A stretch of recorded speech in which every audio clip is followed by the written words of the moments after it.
Sud Radio, 10h midi, Valérie Expert. Avec vous sur Sud Radio pour le 10h midi et nous commentons l'actualité avec vous. Sud Radio, parlons vrai avec aujourd'hui Éric Vérag, entrepreneur et fondateur du blog politique Le Courrier des Stratèges. Bonjour. Nicolas Corato, président fondateur du think tank Place de la République. Bonjour Valérie. François Monboise, président de la FEVAD, Fédération Européenne de la Vente à Distance, et Paul Vanier, orateur national de la France Insoumise. Bonjour. Et vous êtes également enseignant. On va parler de la canicule. Le gouvernement nous infantilise. C'est la question que je vous pose. Et les médias en font-ils un petit peu trop? Alors nous aussi on parle de la canicule, mais tous ces conseils rabâchés qui masquent peut-être une réalité peut-être plus difficile dans les écoles, dans les prisons, dans les hôpitaux, où rien n'a été fait alors que la canicule, on en entend parler depuis des années. On va parler du brevet qui a été reporté. Fallait-il reporter ce brevet? Faut-il fermer les écoles? Et puis on parlera du hashtag Je kiffe mon décolleté, lancé par Zora Bitan. C'est l'anti-Burkini d'une certaine manière. Elle a réagi en lançant ce hashtag après qu'une jeune femme a raconté qu'elle s'était fait insulter parce qu'elle portait un décolleté, qu'elle s'était fait traiter de pute. Et c'est vrai que ce hashtag a pris vraiment une ampleur assez incroyable sur le net. On va en reparler dans un instant. Alors on va parler de vos coups de cœur et de vos coups de gueule. François, je commence avec vous parce que je partage ce que vous allez dire. Oui, c'est encore une interview de François de Rugy où il a dit qu'il fallait pas mettre la clim parce que c'était mauvais, que ça aggravait le réchauffement climatique. Alors c'est doublement faux. D'abord, la clim, ça fait passer de l'air chaud dans les maisons, hors les maisons, donc ça augmente pas la quantité d'air chaud dans l'atmosphère. C'est rien. Et si c'est une clim électrique, en France où l'électricité est bas carbone, ça n'augmente pas le réchauffement climatique. Quand l'électricité est totalement bas carbone, on peut en consommer. En Pologne, par contre, oui. En Pologne, la clim, c'est du charbon, parce que l'électricité est carbonée. Donc c'est quand même gênant que le ministre, et il y en a pratiquement une par jour, dise sur l'énergie des choses qui sont factuellement fausses. Oui, mais il a quand même donné un super bon conseil. C'est de retirer la cravate. Voilà, on l'a tous appliqué. Vous avez tous retiré la cravate. On a tous obéi au ministre. C'est quand même un truc super. Et les chaussettes. Du coup, la température a baissé. Non, oui, les chaussettes, il y en a qui ont mis Et la veste. Il y a eu beaucoup. Vous avez la veste. Vous avez gardé la veste, vous, Nicolas. Spécialement pour vous, Valérie. Mais c'est vrai qu'il y en a qui ont eu sur Twitter, il y a eu des choses assez drôles. Vous n'avez pas vu ses pieds, il était en tongs. Il y a eu pas mal de trucs plutôt rigolos. Mais c'est vrai que moi, quand je l'ai vu dire il faut retirer la cravate, j'ai trouvé que c'était un petit peu succinct, un peu limite. On sait où passent nos impôts. Voilà, absolument. Nicolas ? Oui, alors moi j'ai un coup de cœur pour Ekrem İmamoğlu, qui est le nouveau maire d'Istanbul, qui a été élu hier à 54% contre un candidat de l'AKP, donc le parti d'Erdogan. C'est une actualité politique majeure en Turquie qui signale peut-être une alternance possible, en tout cas un coup dur porté au régime d'Erdogan. Il faut savoir qu'Erdogan avait commencé sa carrière politique à Istanbul, il en a été maire en 94 et c'est de là qu'il est parti à l'ascension et à la conquête du pouvoir turc. Donc c'est un signe, je ne sais pas si on peut dire que c'est un signe d'espoir, en tout cas c'est un signe que le pluralisme est possible en Turquie, en tout cas plus demain qu'aujourd'hui, et je crois que c'est un signal politique intéressant et important que les Européens aussi doivent regarder avec beaucoup d'attention. Surtout que la première élection, c'était une victoire de très très peu, et qui avait été elle a été annulée par des motifs un peu bizarres, et là la victoire a été beaucoup plus nette, donc c'est c'est plutôt. C'est vrai que c'est un bon signe, mais il faut se souvenir que la Turquie, c'est un peu comme la France. Entre Istanbul et le reste du pays, il y a une rupture et une déconnexion. Oui, mais ce qui est intéressant chez İmamoğlu, c'est qu'il ne vient pas d'Istanbul. Lui, il vient des rives asiatiques. Non, mais c'est intéressant. Il vient du cœur du pays. N'imaginons pas que ce qui se passe à Istanbul, alors certes 15 millions d'habitants, est transposable au reste de la Turquie. Et c'est vrai que quand on va... Alors moi j'ai fait la mer Noire un jour, c'est pas la Turquie d'Istanbul, c'est pas la même Turquie. Paul. Oui, moi je voulais revenir sur les suites de l'affaire Geneviève Leget. Est-ce que vous vous rappelez de cette militante pacifiste qui avait été blessée en mars? Le Gay ou le Gay, je crois. Le Gay, pardon. À Nice. lors d'une charge policière. Parce qu'on apprend là, à la suite de révélations, que les conditions qui ont occasionné ces blessures extrêmement graves, manifestement témoignent de très nombreux dysfonctionnements. Un escadron de gendarmerie qui était présent sur place a refusé d'obéir aux ordres du commissaire de police qui avait ordonné cette charge, considérant qu'elle était disproportionnée parce que la situation était absolument calme. Il faut rappeler que dans notre droit, les actions de maintien de l'ordre, l'usage de la violence par les forces de l'ordre peuvent être considérées comme illégales lorsqu'elles sont disproportionnées et qu'elles ne correspondent pas à la situation qui est observée. Donc il y a cette dérive. Moi, elle m'inquiète parce que je vois toute une hiérarchie qui cherche à couvrir, depuis le début du mouvement des Gilets jaunes, des agissements policiers, notamment le procureur de Nice, ce procureur qui d'abord avait considéré que Madame Legey était tombée toute seule, ensuite avait laissé une policière enquêter sur les circonstances de cette blessure, alors qu'il savait que c'était la compagne du commissaire en place, et qui maintenant, manifestement, n'a pas transmis le rapport de cet escadron de gendarmerie dans lequel... Et qu'on découvre seulement ce responsable gendarme dit qu'il n'a pas voulu participer à ces opérations, et il ne l'a pas transmis notamment à l'avocat de Madame Legey. Donc il y a une dérive, moi elle m'inquiète, je la mets en relation avec l'événement tragique de Nantes. Évidemment, ça n'est pas les mêmes circonstances. Évidemment, à Nantes, nous ne savons pas exactement encore ce qui s'est passé. Mais 14 personnes ont été poussées dans la Loire suite à l'intervention de la police. Une personne, un jeune homme, Steve, est aujourd'hui disparu. Sa situation est très inquiétante. Donc il y a une dérive, il y a un problème dans notre pays. Et plus les autorités, notamment politiques, laisseront pourrir cette situation en refusant de regarder la réalité comme elle est, plus ces dérives se multiplieront et plus le lien entre la population et sa police sera... attaqué et se distendra. Éric Verhaeghe. Moi, j'ai failli avoir un coup de cœur. Ah, ça. On vous a censuré peut-être. Ça, je n'en parlerai pas à l'antenne. C'est réservé aux coulisses. Non, j'ai failli avoir un coup de cœur puisque vous savez que la semaine dernière était annoncée l'ouverture d'une boîte de nuit à Riyad, en Arabie Saoudite. Puisque jusqu'ici, il n'y a pas de boîte de nuit. Il n'y a pas de boîte de nuit à Riyad ? Et non, ben voilà. Je ne savais pas. Et alors, on a failli avoir... Des commerçants ont proposé d'en ouvrir une, alors sans alcool bien entendu. Et le jour de l'ouverture, donc je m'apprêtais à faire ce coup de cœur. À y aller. Et à y aller. Fêter ça, dignement. Et malheureusement, le jour prévu de l'inauguration, les autorités ont trouvé un prétexte pour repousser sine die l'ouverture. Et donc ça devient un coup de gueule, puisque... En réalité, à un moment où en France on nous explique qu'on est des grands méchants parce qu'on ne laisse pas tout faire, il faut quand même se souvenir que notre allié, l'Arabie Saoudite, avec qui nous sommes prêts à faire la guerre contre l'Iran, à qui on vend des armes, est un pays où on n'a pas le droit de danser dans un club parce que c'est jugé contraire à la religion. Et je ne suis pas sûr que tous les Français... Mais comment ça a pu être envisagé, même un seul instant Parce qu'en fait, il y a eu... Parce que la musique, c'est... Il y a eu un débat sur quelle est la frontière qu'autorise la religion vis-à-vis de l'amusement. Et donc aujourd'hui, il y a des bars lounge où on a le droit de diffuser de la musique à Riyad, mais on n'a pas le droit de danser sur la musique parce que ça, c'est contraire à la religion. Je pensais que la musique aussi était contraire Il y a des arrangements avec le siècle sur certains aspects, mais qui ne vont pas jusqu'à autoriser les gens à danser. D'accord, mais je ne vois pas très bien avec des femmes en burqa entièrement voilées et... la musique, parce que vous n'avez pas assez porté la burqa, Valérie, ça se voit. Mais au moins, on pourrait laisser imaginer...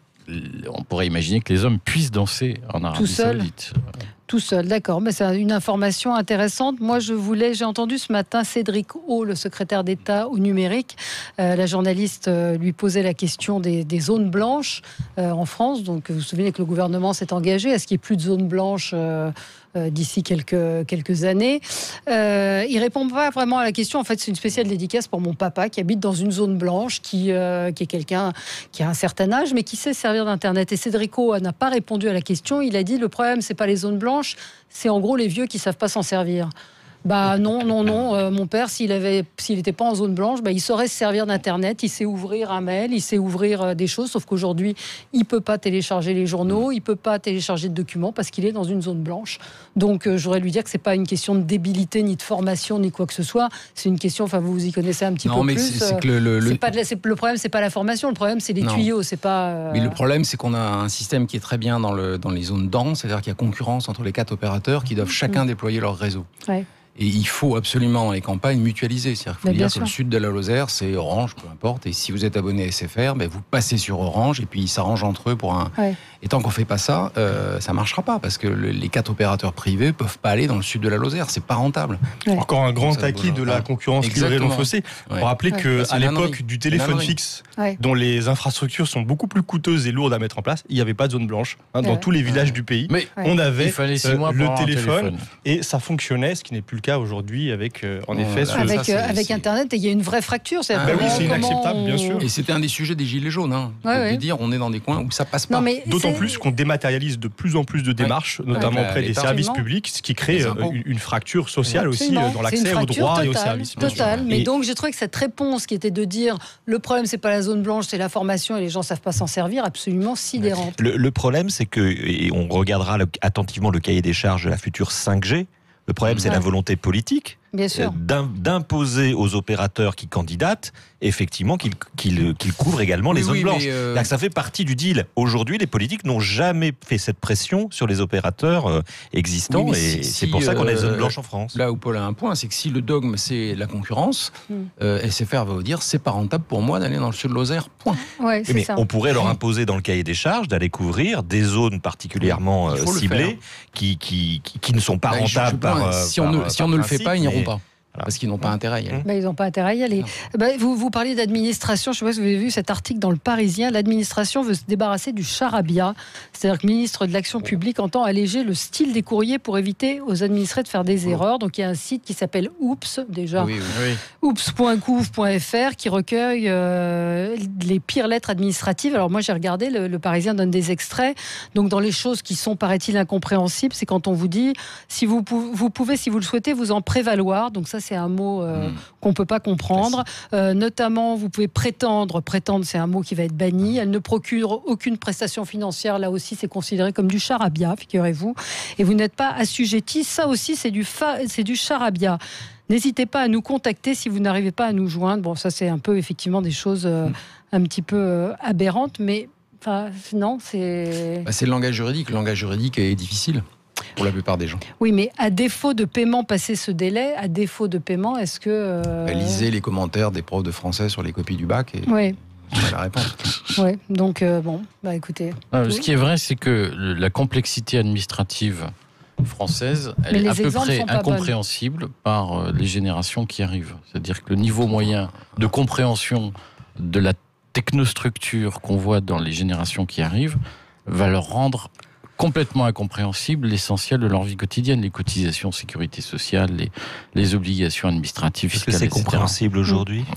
Je pense que la génération qui l'a fabriqué savait pourquoi elle le faisait. Et ceux qui arrivent, je pense, vont être complètement coupés des raisons pour lesquelles on l'a fait. Allez, on se retrouve dans un instant et on va vous parler de la canicule, mais on ne va pas vous dire ce qu'il faut faire parce que je pense que vous le savez. On va vous poser la question de savoir si justement... on ne nous prend pas pour des imbéciles. Et est-ce que l'État n'en fait pas trop ? À tout de suite. Sud Radio, Valérie Expert, débat. Dans le cadre de son développement, Eden Auto, un des leaders de la distribution automobile française, propose de nombreux postes CDI ou en alternance sur l'Occitanie et la Nouvelle-Aquitaine. Mécaniciens, carrossiers, peintres, magasiniers, commerciaux. Postulez sur edenauto.com, rubrique offre d'emploi. Intermarché vous propose d'écouter le deuxième à moins 60%.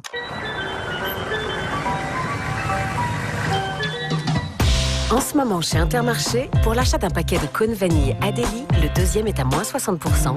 C'est ça, un prix producteur et commerçant, et c'est seulement jusqu'à dimanche dans votre Intermarché. Intermarché, tous unis contre la vie chère depuis 50 ans. Jusqu'au 30 juin, paquet de 6 cônes, modalité et magasin participant sur intermarché.com. Pour votre santé, bougez plus. Sud Radio, dans le Tarn, à Castres, sur 104.7. Chérie, on n'a plus d'encre dans l'imprimante. Calme-toi. Mais tes parents viennent déjeuner. Je voulais imprimer les photos de l'anniversaire de ton père, moi. Heureusement qu'on a HP Instant Ink. HP Instant Ink. HP Instant Ink. Les cartouches sont livrées avant qu'on soit en panne. Tu peux imprimer gratuitement jusqu'à 15 pages par mois, même des photos. Donc on n'est pas en panne d'encre. Ben non. Ouf, j'étais à 2 doigts de paniquer. Ouais, à 2 doigts. HP Instant Ink, le premier forfait d'impression sans engagement. Pour en savoir plus, rendez-vous sur hp.com/instantink. Pascal, Pascal! Oui? C'est quoi ce truc? Bah tu vois bien, ma nouvelle perceuse. Mais t'en as déjà 4 des perceuses. Oui mais celle-là, elle est jaune. Non, tu crois pas qu'il y avait plus urgent à faire comme dépense? Comme remplacer le pare-brise de la voiture par exemple? Si, mais je vois pas le rapport. Détendez-vous, en ce moment pour tout remplacement de pare-brise, Renault vous offre la franchise. Qui mieux que Renault peut entretenir votre Renault? Offre réservée aux particuliers, voir conditions sur Renault.fr. Sud Radio, le 10h midi avec Valérie Expert, revient dans un instant. À tout de suite. Waouh, t'as perdu combien de kilos avec Comme J'aime? J'ai perdu 13 kilos. Bravo, mais y a vraiment une semaine gratuite? Oui, j'ai reçu 7 petits déjeuners gratuits, 7 déjeuners plus 7 desserts gratuits, 7 collations gratuites et 7 dîners gratuits. Ah ouais, je m'attendais pas à ce qu'ils offrent tout ça. Bah si, et c'est même ça qui m'a convaincu. Moins 2 kilos grâce à la première semaine gratuite. Ah bah ça coûte rien d'essayer. Tu me donnes le numéro? Appelez le 0800 226 226. 0800 226 226 ou rendez-vous sur commej'aime.fr. commej'aime.fr. Conditions détaillées de paiement et de remboursement de l'offre par téléphone. Service et appel gratuit. Oui, chef. Maître crémier, maître rôtisseur, maître pâtissier, maître confiseur, chocolatier, écaillé, charcutier, saucier, sommelier, tous les métiers de bouche sont au grand buffet. Et vous, quel talent allez-vous ajouter à notre équipe? Votre talent nous intéresse. Vous rêvez d'une nuit d'été autour d'un merveilleux dîner au cœur du château médiéval de Peralada en Catalogne? Découvrez le restaurant La Parilla. Du 4 juillet au 28 août, un buffet gourmet méditerranéen et une ambiance musicale live unique pour succomber aux saveurs des nuits gourmandes de La Parilla. Réservation sur casinoperalada.com. Sud Radio, 10h midi. Valérie Expert. Avec vous sur Sud Radio, on est ensemble jusqu'à midi. Il va faire chaud, je pense que vous le savez, on vous l'a assez dit, assez répété. Il y a un édito dans le journal, dans le quotidien L'Opinion, fais pas ci, fais pas ça, la chanson de l'État nounou. L'enfer est pavé de bonnes intentions, de principes de précaution et de circulaires administratives. Et donc, cet édito est assez juste et revient sur buvez beaucoup d'eau, pas d'alcool, prenez des nouvelles des personnes âgées. Enfin, ces conseils qu'on entend à chaque fois. Infantilisant. Alors oui, vous trouvez ça infantilisant? Oui, c'est la question mais c'est la fonction du papa État qui est de nous infantiliser en permanence et de nous expliquer qu'au fond, on doit être protégé contre tout, la vie, etc. Et que notamment l'été, ce qu'on appelait l'été quand j'étais petit, qu'on appelle aujourd'hui la canicule, il faut nous protéger contre. Et donc, il faut nous expliquer qu'on doit boire, qu'on doit faire ceci, qu'on doit faire cela. Alors, c'est assez fascinant puisque, en réalité, c'est des réflexes que tout le monde a à peu près.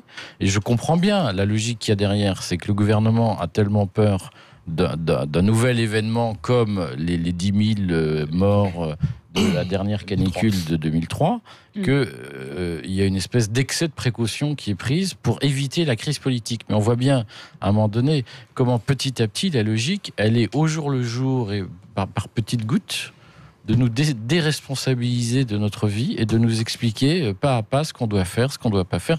Je trouve que Mais est-ce que c'est pas le rôle de l'État d'avoir des messages sanitaires, de dire buvez, prenez... Enfin, encore une fois, je pose la question. Absolument le rôle de l'État.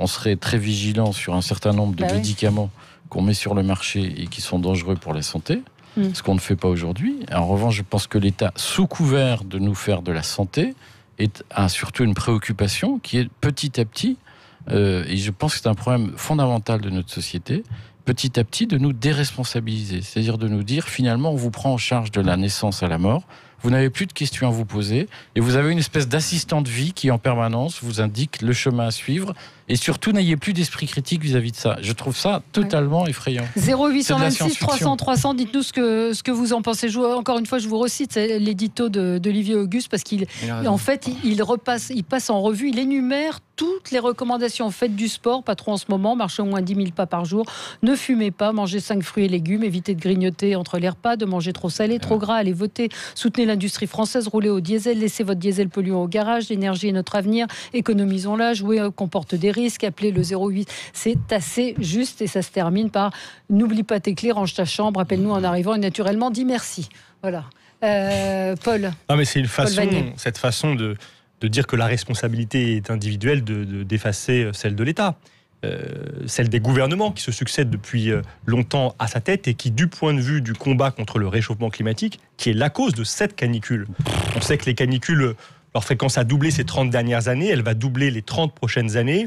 Précisément, c'est en raison de l'augmentation des températures dans la région arctique. Aujourd'hui, vous avez une perturbation du jet stream, qui est un courant atmosphérique très puissant qui est structurant du climat à l'échelle mondiale, qui est très perturbé et qui conduit à ce que les masses d'air sahariennes aujourd'hui soient au-dessus de la France avec des températures qui sont records. Donc c'est le réchauffement climatique qu'il faut combattre. Le gouvernement ne fait rien, il nous dit en effet, monsieur de Rugy, d'enlever notre cravate pour attendre que ça se passe. Au contraire, il signe des accords de libre-échange par exemple, qui conduisent à l'augmentation des gaz à effet de serre et qui vont aggraver la situation. Dans le même temps, cette politique, le libéralisme, qui est celle qui est à la cause de la situation à laquelle nous faisons face.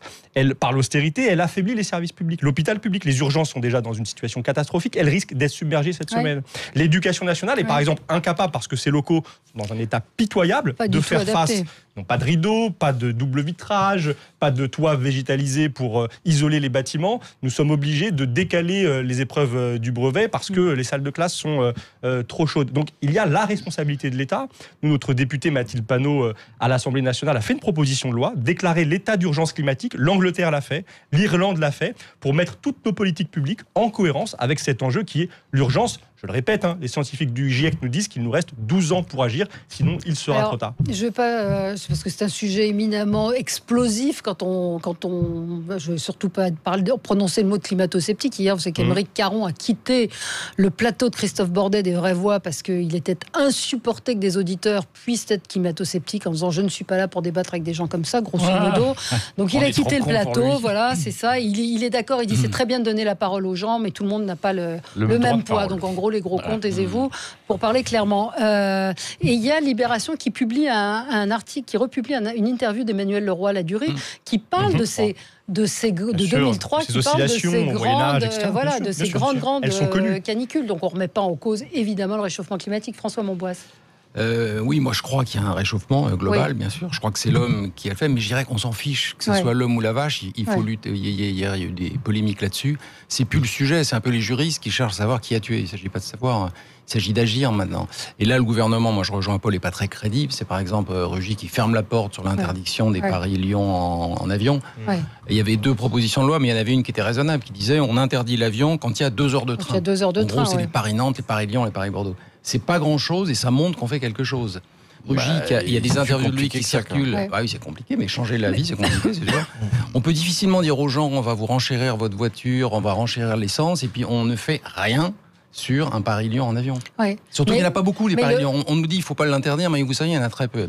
Mais ils servent au transit. Si on fait des Paris-Lyon en avion, leur utilité, c'est pas de concurrencer le train, c'est d'amener les Lyonnais aux États-Unis par l'intermédiaire du hub parisien. Et on a une gare TGV à Charles de Gaulle. Sauf que l'intérêt, c'est que si Air France a le monopole depuis Lyon, on est sûr que les Lyonnais vont prendre Air France pour aller aux États-Unis. Si on les met directement à Roissy, ils vont choisir une autre compagnie. Et donc là encore, il faut assumer derrière le chômage que ça va créer. Je préfère qu'ils prennent. Est-ce qu'on explique clairement aux gens que cette mesure, qui en effet paraît toute douce, et elle va déstabiliser ou alourdir les fardeaux que porte la compagnie nationale? On va lutter contre le réchauffement climatique et ne rien changer nulle part. Oui, c'est ça.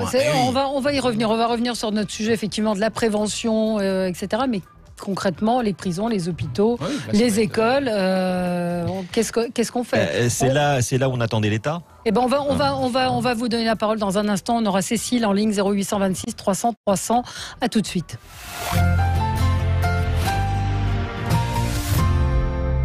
Sud Radio, les clés d'une vie, 13h, 14h, Jacques Pessis. Jean Manson, au milieu des années 70, elle a débarqué des États-Unis toute timide, mais avec une voix et des chansons qui sont toujours dans la note. Elle vit aujourd'hui en Espagne, où elle n'a pas construit des châteaux, mais de nouveaux couplets que nous allons découvrir avec elle. Jean Manson est dans les clés d'une vie, aujourd'hui sur Sud Radio. Sud Radio, les clés d'une vie, 13h, 14h, Jacques Pessis. Attention, canicule. Des risques existent pour votre santé, le coup de chaleur et la déshydratation. Tout au long de la journée, adoptez les bons gestes. Buvez régulièrement de l'eau et mangez en quantité suffisante. Mouillez votre corps tout en assurant une légère ventilation et passez du temps dans un endroit frais. Pensez à prendre régulièrement des nouvelles de vos proches. Si vous voyez une personne victime d'un malaise, appelez immédiatement le 15. Ceci est un message du ministère chargé de la Santé et de Santé publique France. AXA. Allô Philippe, c'est votre klaxon. Pardon? Le klaxon de votre voiture. Je voulais vous avertir. C'est le moment de faire de belles économies avec votre assurance auto. Dans la vie, il est rare qu'un klaxon vous signale une bonne nouvelle. Alors, vous pouvez compter sur AXA. En ce moment, si vous souscrivez plusieurs contrats, vous avez jusqu'à 4 mois remboursés sur votre contrat le plus cher. Je vous avais prévenu. Offre soumise à condition sur une sélection de contrats, voire conditions en agence et sur axa.fr/offre 234. AXA. Sud Radio. Dans les Pyrénées-Orientales, À Font-Romeu. Sur 102.3. Lidl, meilleure chaîne de magasins de l'année. Allô patron, alors là ça m'excite. Et qu'est-ce qui t'excite tant? En ce moment, ils ont de la poitrine de porc Tex-Mex à 3,99€ les 600 grammes. Du porc origine France, patron. Moins de 4 € la poitrine de porc Tex-Mex? Ben là, y a un os, hein. Ah non, c'est le vrai prix. Moins 20% de réduction. Lidl, le vrai prix des bonnes choses. 6,65€ le kilo, produit transformé en France. Offre valable jusqu'au mardi 2 juillet. Pour les 30 ans de Lidl, des food trucks parcourent la France. C'est l'heure de goûter. Plus d'informations itinéraires sur Lidl.fr. Pour votre santé, limitez les aliments gras, salés et sucrés. Sud Radio, le 10h midi avec Valérie Expert, revient dans un instant. A tout de suite. Showroom privé présente une robe pour un pince-fesse, une robe pour la messe. Petite robe d'été ou grande robe de soirée. Une robe très oh là là, robe ceci, robe cela. Avec showroom privé. Vraiment, faut pas se priver. Pour trouver la montre assortie à chacune de vos tenues, en ce moment, profitez des collections Icewatch à petit prix. Jusqu'à moins 70% sur les grandes marques avec l'appli showroomprivé.com. Il est urgent de se faire plaisir. Auchan, et la vie change. Et demain, c'est la journée de Lucie qui change. Avec plus de 50 produits 100% remboursés. 100% remboursés, Lucie. Toi qui rates jamais une bonne affaire, il va falloir de gros bras pour porter tout ça. Tu voulais une excuse pour appeler Jérémy? Bah voilà, c'est tout trouvé. Demain seulement, vos hypermarchés Auchan et Auchan.fr proposent une sélection de plus de 50 produits 100% remboursés en bon d'achat. Et votre journée change. Auchan. Offre réservée aux porteurs de carte Wahoo. Remboursement sous forme de 4 bons d'achat par produit. Modalité et produits concernés en magasin et sur Auchan.fr. Sud Radio, 10h midi, Valérie Expert. Avec vous sur Sud Radio, avec Éric Vérag, Nicolas Corato, François Monbois et Paul Vanier. La canicule, est-ce qu'on en fait trop? Est-ce que le gouvernement en fait trop? C'est-à-dire, est-ce qu'il nous infantilise? C'est la question qu'on vous pose. Et puis, les médias également. François Monbois, vous nous le disiez pendant la pub, et j'ai reçu pareil un SMS de quelqu'un qui me dit sur BFM hier, une idiote a annoncé un ressenti de 47 degrés prévu. Cela devient insupportable, effectivement, après les Gilets jaunes, le nouveau feuilleton, la canicule. Exactement, donc je pense... Pour continuer ce qu'on disait tout à l'heure, le gouvernement est un peu obligé de répondre parce que les médias ne parlent que de la canicule. Donc ils sont un peu obligés d'égrener et comme il est trop tard pour climatiser les écoles, on dit de boire. Alors Nicolas Corato, oui, c'est vrai qu'il y a un peu une irresponsabilité de certaines chaînes d'information continue, BFM pour pas les citer, qui font leur beurre depuis 72 heures sur le sujet en excitant la crainte, la peur. C'est vrai, quand on vous annonce des températures de 47 degrés, vous suffoquez dans votre salon avant même de sortir. Donc on n'en est pas là. En revanche, ça pose des vraies questions sur la manière, par exemple, dont on adapte une ville comme Paris, une agglomération capitale, à des événements qui vont se succéder de manière récurrente dans les prochaines années. Et Paris n'est pas du tout adapté à des chaleurs comme ça. On a nos équipements publics, nos appartements, l'habitat francilien, l'habitat du nord de la France n'est pas du tout adapté à ce genre de problématique. Un mot sur l'État. L'État, il est traumatisé par la canicule de 2003. Tous les ministres sont traumatisés par ce qui s'était passé en 2003 et cette idée que l'État avait failli, l'État était absent, l'État avait laissé mourir des Français par dizaines de milliers partout en France. Et donc, oui, l'État, il surréagit, mais s'il ne surréagissait pas, on lui reprocherait. Non, donc, lancer des messages sanitaires, c'est le rôle de l'État. Mais s'équiper et équiper le territoire, c'est aussi le rôle de l'État.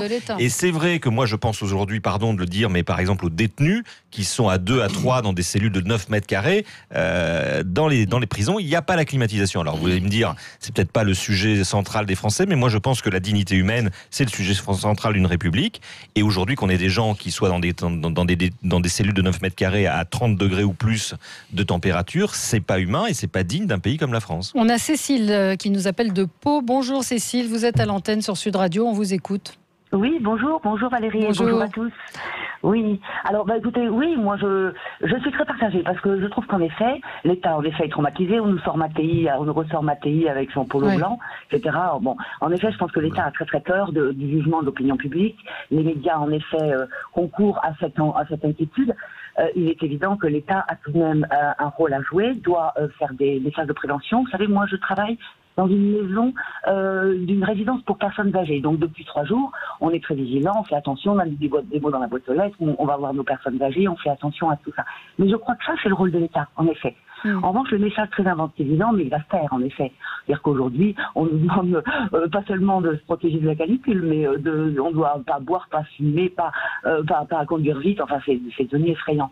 Mais donc, il me paraît logique, de la même façon que l'État est en effet, enfin, le ministère de l'Éducation ait décalé ce brevet. C'est pas très très grave, hein, dans l'absolu, c'est pas très très grave. On peut s'arranger.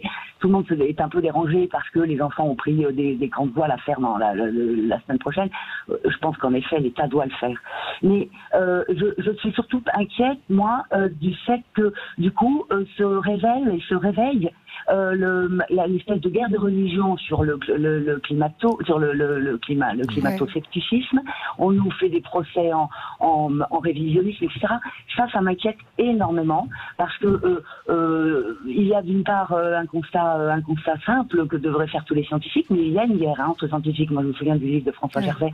Bon, qui pense que ce n'est pas forcément ça. Moi, ce qui voudrait être attentive aux causes de ce réchauffement climatique. Est-ce que c'est nous, les hommes, qui faisons en sorte que ça se réchauffe? Voilà, moi, je suis partagée. Je ne voudrais pas rentrer dans ce je crois pas, ça m'intéresse pas. L'État est dans son rôle, pour synthétiser. Et puis, voilà, je crois qu'il faut qu'on soit responsable aussi de nos personnes âgées, de nos enfants. Oui, et je voudrais aussi juste parler de maternité, parce que j'ai une amie qui a accouché hier, et je vous assure qu'elle meurt de chaleur avec son bébé. Non, mais c'est ça. Aussi dans les maternités. Merci Cécile, c'est ça la problématique. C'est ce qu'évoquait Nicolas Corato et c'est ce qu'évoquent les enseignants quand ils disent...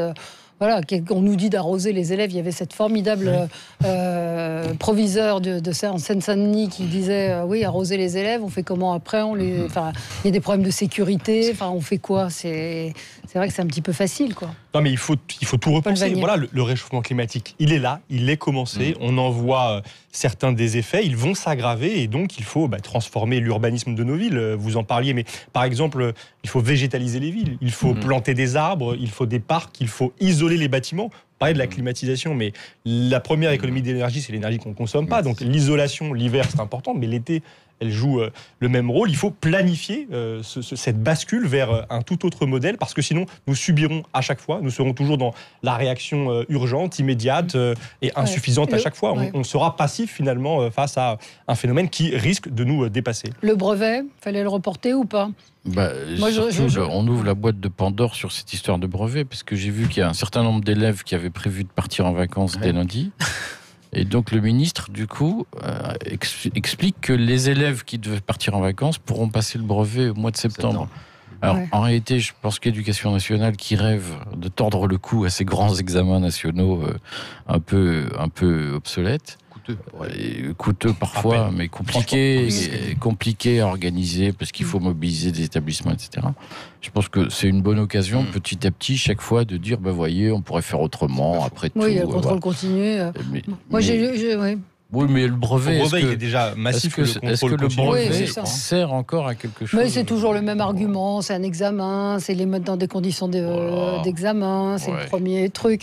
Non, moi, ce qui m'a fait sourire ce matin, c'était dans le Parisien. Beaucoup avaient déjà prévu des engagements en début de semaine prochaine. Ça foire tous nos plans, résume Victoire. Les deux copines, Tania et Victoria, avaient prévu de s'envoler dimanche vers le sud de l'Espagne. On n'a pas pris d'assurance annulation. Elles ont 13 et 14 ans quand même, donc je ne sais pas si vous avez des enfants. Oui, à Ibiza certainement, mais à 14 ans partir, oui, une invasion. À 14 ans partir dans le sud de l'Espagne, bref, c'est anecdotique, mais c'est vrai que j'entendais une représentante d'une association de parents qui disait scandaleux d'avoir repoussé le brevet, et Jean-Michel Blanquer disait oui, si on l'avait pas fait, on nous aurait reproché de ne pas l'avoir fait. Donc bien, pas bien. Moi, je crois enseignant, Paul. Bon, si les conditions d'examen sont intenables, il faut le repousser. Conjoncturellement, je ne vais pas polémiquer sur cette décision, mais là encore, ça renvoie à un manque d'anticipation. On sait que les locaux, vous avez tous les ans des mobilisations, simplement par exemple pour pouvoir obtenir des rideaux dans les salles de classe. Moi, je suis enseignant dans un lycée en Seine-Saint-Denis. J'ai un problème de rideaux, j'ai un problème de fenêtres quotidien qui se pose. Et ça fait des années que ça dure. Dans mon établissement précédent, c'était le même problème. Donc ça, les autorités, le ministère le sait, et il n'a pas c'est pas le ministère qui achète les rideaux, c'est les régions. Oui, bien sûr, mais vous savez que les collectivités territoriales, elles voient leur dotation baisser et qu'elles sont aussi en difficulté pour financer ces équipements. Mais en Allemagne, par exemple, il y a une règle qui conduit à l'annulation automatique des cours lorsque les températures montent à un niveau trop important. Je pense qu'il faut nous aussi se préparer avec ce type de disposition. Je pense que ceux qui nous disent qu'il faut raccourcir les vacances d'été devraient méditer sur cette suggestion à l'aune des changements qui sont à l'heure. Et puis, dernier point, il ne faut pas oublier qu'il y a aussi un mouvement de grève des enseignants et notamment de grève des corrections du brevet. Peut-être que Jean-Michel Blanquer saisit l'occasion de ce report pour diluer les conséquences de cette mobilisation qui est importante. Elle a lieu sur le baccalauréat en ce moment même. Vous avez des enseignants qui sont en train d'envisager de retenir les copies parce qu'ils protestent contre la réforme du lycée. Il y a le même phénomène concernant le brevet.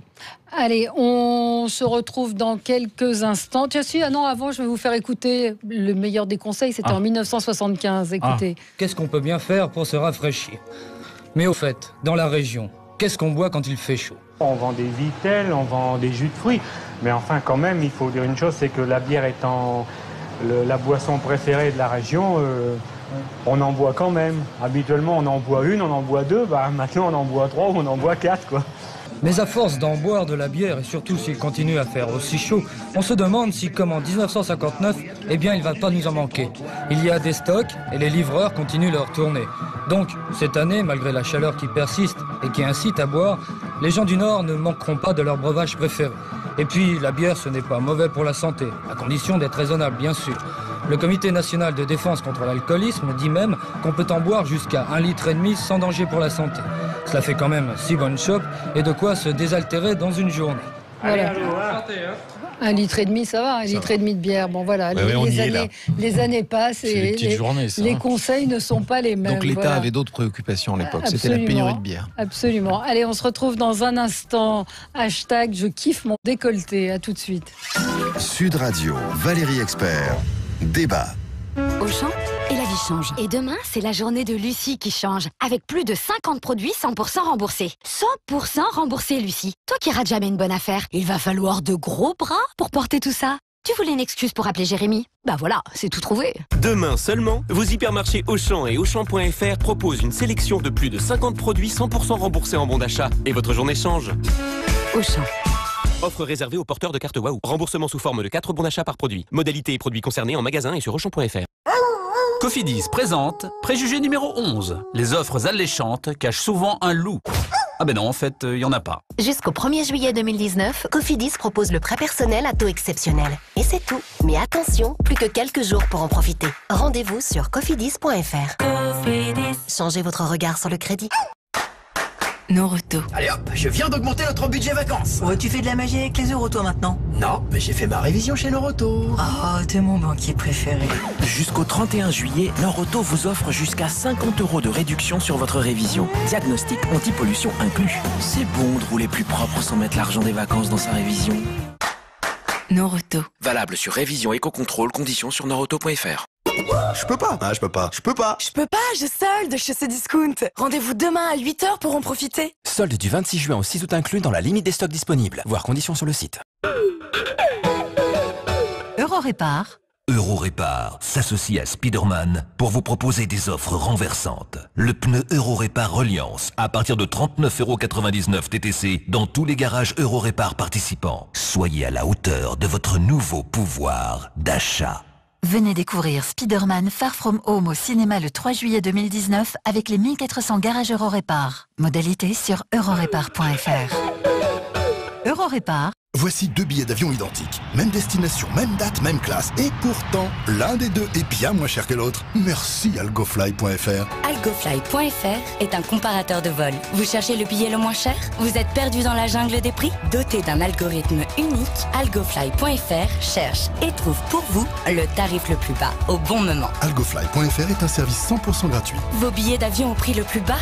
Algofly.fr, le comparateur de vol intelligent. ALGOFLY.fr. Vous rêvez de vacances les pieds dans l'eau au cœur de la forêt landaise? Bienvenue au camping 4 étoiles le Saint-Martin à Molietz dans les Landes. Offrez-vous des vacances en famille face à l'océan. Fini le stress, posez votre voiture. Plage, resto, loisirs. Passez en mode tout à pied. Camping le Saint-Martin, les vacances 100% nature, 100% bonheur. Infos et réservations, tapez Camping le Saint-Martin. Sud Radio est sur YouTube. Suivez-nous pour voir ou revoir vos émissions en vidéo sur notre chaîne YouTube Sud Radio. Parlons vrai.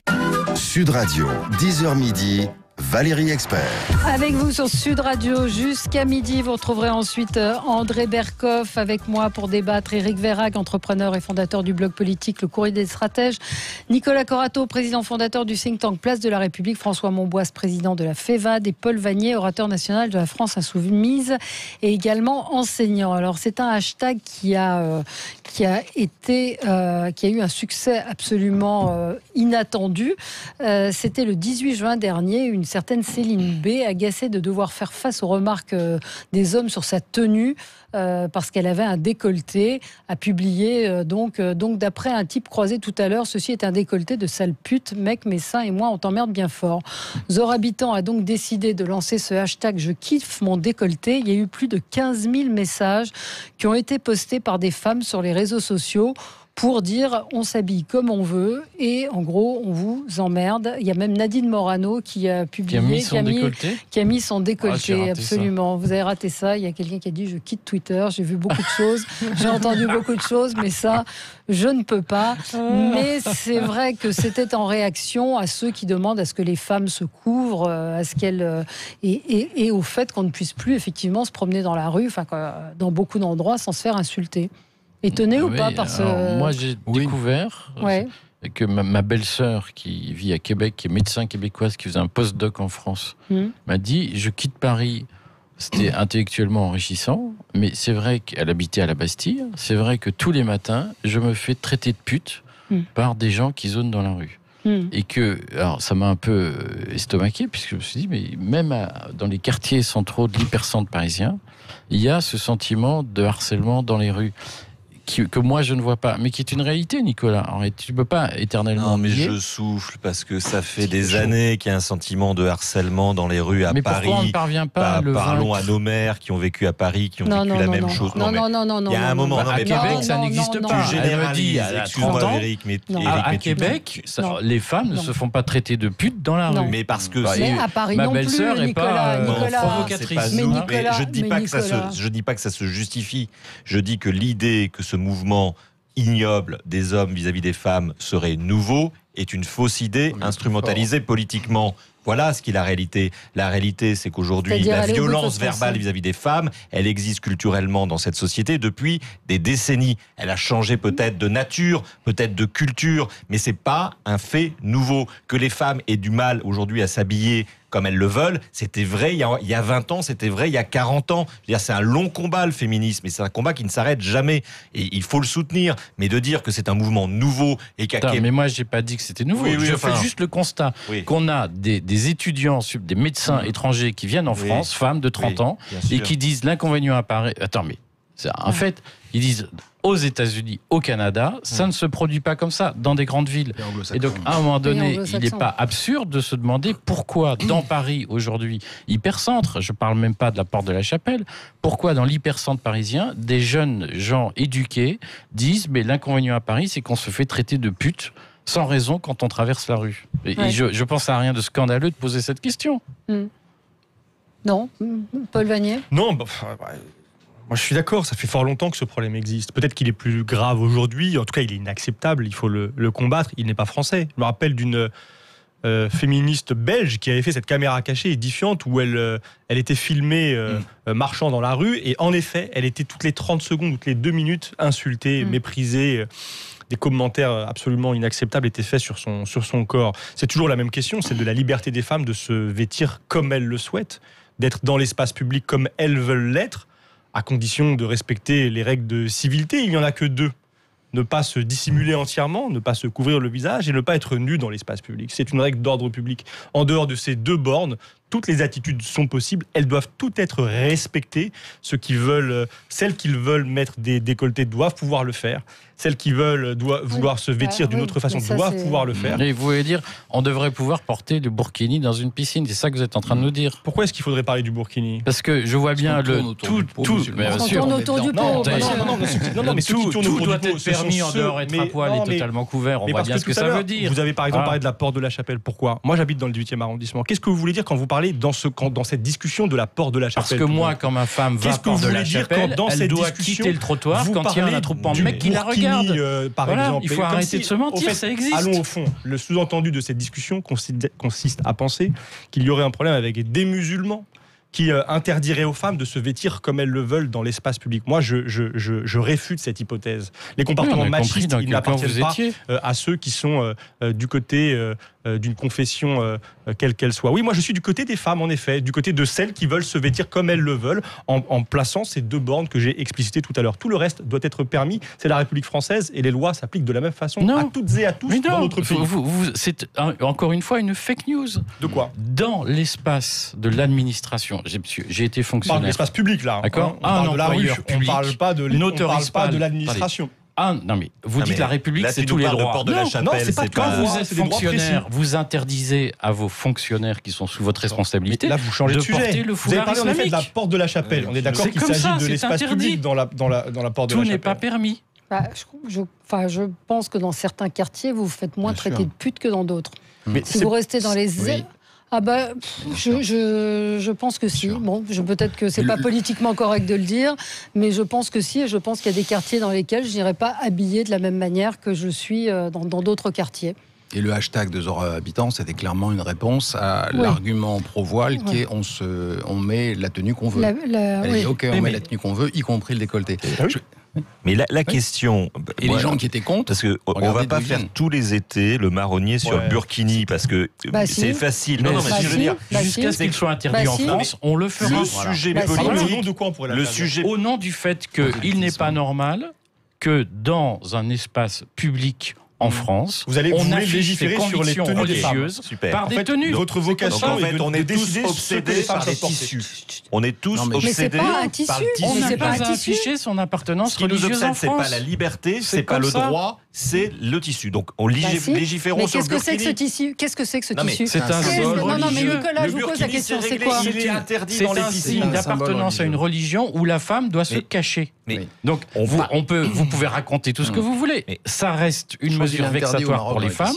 Et dans l'espace public, le port des signes religieux dans l'espace public est autorisé dans la loi. Comment ? Le port des signes religieux dans l'espace public est autorisé. À condition. Et heureusement, c'est une liberté d'expression. D'ailleurs, de porter un crucifix, une kippa ou un voile, c'est autorisé. Ou une étoile jaune. Allez-y. Mais c'est autorisé. Mais bien sûr.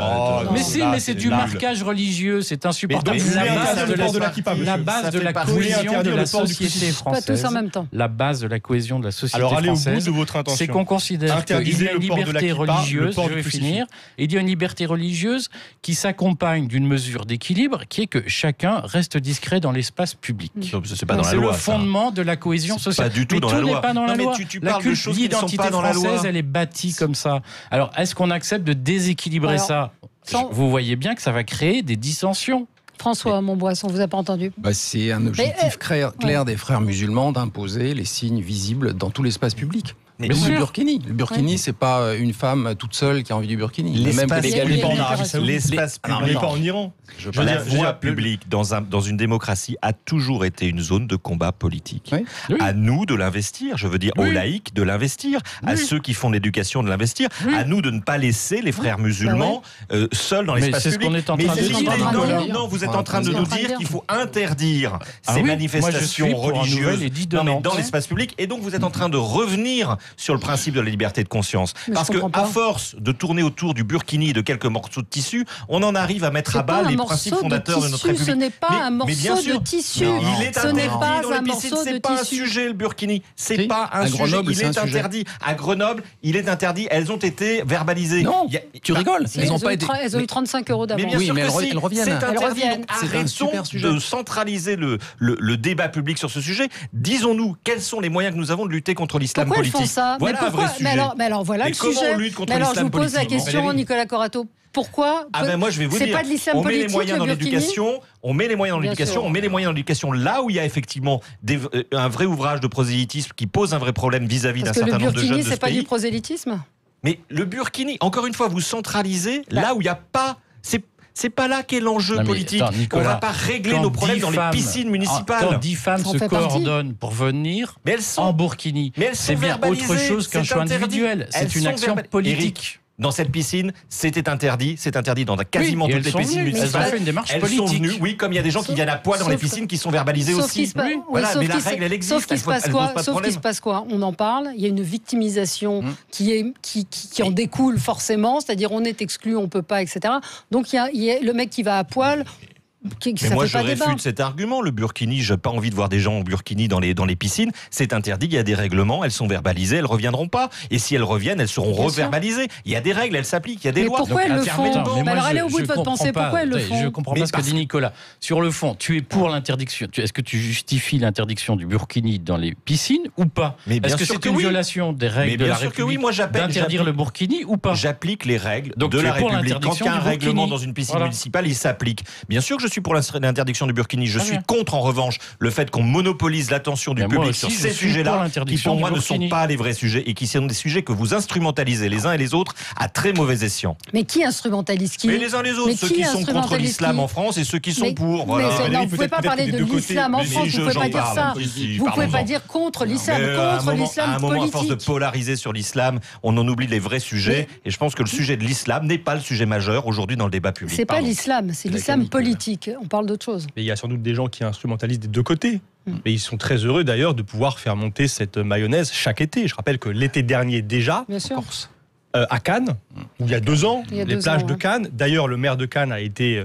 en justice débouté de son entreprise. Le Conseil d'État, je crois, a statué sur la possibilité pour des femmes, dès lors encore une fois que leur visage est apparent, d'être vêtues comme elles souhaitent être vêtues dans l'espace public. Mais c'est une question de liberté, là, ce dont on parle. C'est pas une question de rapport, c'est pas une question de laïcité, par exemple. Hein. Parce que la laïcité, c'est la séparation de l'État et des églises. C'est pas la législation sur la tenue des femmes. Est-ce que dans notre pays, on veut, comme vous le suggérez, dire si tel voile, demain telle chemise, après-demain telle paire de chaussures est autorisée ou n'est pas autorisée au nom du fait qu'elle serait le signe d'une attitude politique ou d'un message particulier. C'est une dérive extrêmement dangereuse. Si nous entrons dans cette entreprise, eh bien, c'est la liberté des femmes qui sera remise en cause à la fin. Et moi, qui suis un féministe, je refuse de voir ce péril s'avancer. On a Éric d'Argenteuil en ligne avec nous. Bonjour Éric. Oui, bonjour. Moi, je vais vous reprendre le tweet que j'ai fait ce matin, parce que ça représente bien ce que je pense. Continuez, mesdames, confinez. Chaque gramme de tissu gagné sera le ciment qui vous enfermera dans les ghettos qui vous attendent. Je suis désolé pour Karim et Laïla, mes amis laïcs. Je ne peux plus rien dire sans être taxé de racisme. Et ça sera à eux de mener ce combat. Nous, on ne peut plus rien dire. Si j'ai encore une petite chose, j'ai une petite chance pour moi de faire quelque chose, parce que moi, je suis un mâle blanc de plus de 50 ans, donc je suis politiquement incorrect. Et là, ça va peut-être pouvoir aider. Oui, c'est-à-dire, mais j'ai pas compris, oui. Parce qu'en fait, en réalité, les ghettos sont créés dans les villes on va dire Argenteuil, Saint-Denis, toutes les villes autour. Il n'y a plus que des franco-musulmans et ils vont être pris en otage des religieux. C'est eux qui vont mener le combat. Nous, on peut rien dire. Moi, je peux rien dire. Sinon, je vous dis, je vais être taxé de racisme. Oh, mais c'est politiquement incorrect de dire qu'il faut pas mettre de burkini. C'est la liberté des femmes, c'est la liberté. Je sais pas si vous avez vu les images d'Istanbul où il y a eu les élections. C'était passionnant. Il y a plus de voilés à Argenteuil qu'à Istanbul. Pourvu que ça dure. C'est ça la réalité des banlieues maintenant. La mainmise est prise. Et le problème, c'est qu'on va prendre en otage des gens qui sont qui sont mes amis et qui malheureusement vont être enfermés. Moi, je me casse à la fin de l'année. Je quitte la région parisienne. Je vais m'installer dans un petit village tranquille. Je peux vous dire qu'on va les regarder arriver, les nouveaux. Et il ne faudra pas un gramme de tissu. Pardon, je suis désolé, ça n'est pas possible de présenter les musulmans de cette façon. D'abord, de parler de franco-musulmans. Il n'y a pas de franco-musulmans, il y a des Français qui ont des confessions religieuses qui leur appartiennent. Il y a aussi, en effet, des gens qui n'ont pas de confession religieuse. Mais on n'est pas de nationalité musulmane. Donc il faut ce type... non mais, oui, voilà, ça renvoie à ce type de fantasme. Comme s'il y avait une invasion, comme s'il y avait un ennemi de l'intérieur, comme s'il y avait des gens qui n'étaient pas vraiment des Français. Je le dis, ça n'est pas acceptable. Il ne faut pas se parler comme ça entre Français. Et d'ailleurs, à propos de quiconque, c'est la question de la fraternité qui est posée par ce débat. On voit bien dans quel état ça place les uns et les autres, et puis on finit par pointer du doigt, par véhiculer des fantasmes sur Argenteuil, sur la porte de la Chapelle, sur tout un tas de lieux que souvent on ne connaît pas et dans lesquels on ne va pas. Je pense qu'Éric Verrague y va. Moi, je suis passé porte d'Aubervilliers il y a 15 jours. Dans votre voiture, c'est formidable. Vous avez de la chance, vous prenez le périphérique comme tout le monde. Mais moi, j'habite dans le 18e. Non, j'habite à proximité. J'ai pas le permis, donc je prends pas le périphérique. Il y a des problèmes à la porte de la Chapelle. C'est l'abandon de ce quartier par les pouvoirs publics, par la mairie de Paris, par l'État qui laisse des milliers de migrants mourir porte de la Chapelle. Voilà un vrai problème. Ça n'est pas les difficultés, et encore une fois inacceptables, qui doivent être combattues dans l'espace public que rencontrent certaines femmes. On ne se mettra pas d'accord aujourd'hui. Merci à tous les quatre. À suivre André Berkoff. Très bonne journée.